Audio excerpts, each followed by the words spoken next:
হতাশা দূর হবে। বলে দিব তিনটা জিনিস, মাত্র তিনটা। কয়টা ভাই? এক, 5 ওয়াক্ত নামাজ। এক কি? নামাজে আপনি অজু করে সিজদা দেন, ইনশাল্লাহ আপনার মনে প্রশান্তি না আসলে আমাকে এসে বলেন যে আসে না।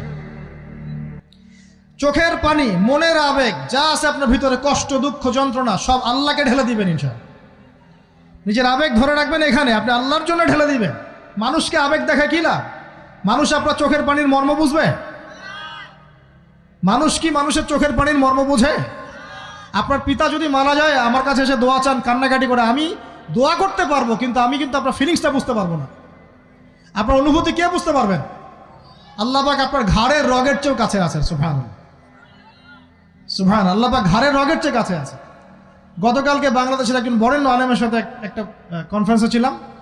উনি বলছিলেন যে এক ব্যক্তি, এটা শোনেন, এক ব্যক্তি খুব তার